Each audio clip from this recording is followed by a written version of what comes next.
toward the star-filled night sky. "Someone's out there with a message for you," she laughed with a sound like sandpaper on metal. "So's you better listen to them. Yeah, they'll be telling you just like they told me. Yeah, just like I said. Mark my words, boy." She sighed. "Well, maybe it's then I can rest now that I found you." She grinned a toothless grin at him there in the shadows, and then reached out and touched the guitar again. A wrinkled brown digit slowly caressed the neck of the instrument. Sounds began emerging.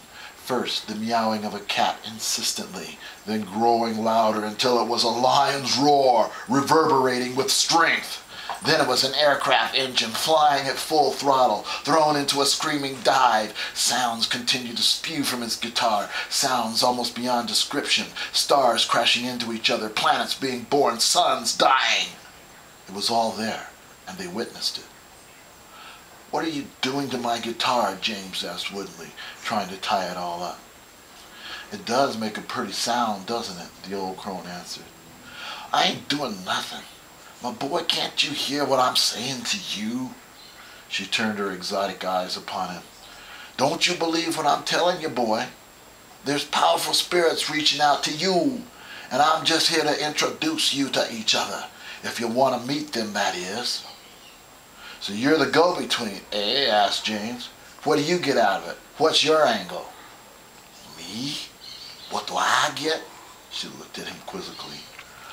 "Why, I get to die just like you will one day. Do you want to meet them or not, child?" His mind sought some explanation for the weird event that he found himself taking part in. The weed? No, it just wasn't that good, to be truthful, not to bring on a trip like this. The crone spoke to him once again. "Come on, boy. Do you want the experience or not? I don't intend to hang out here much longer." His mind searched for some rational explanation.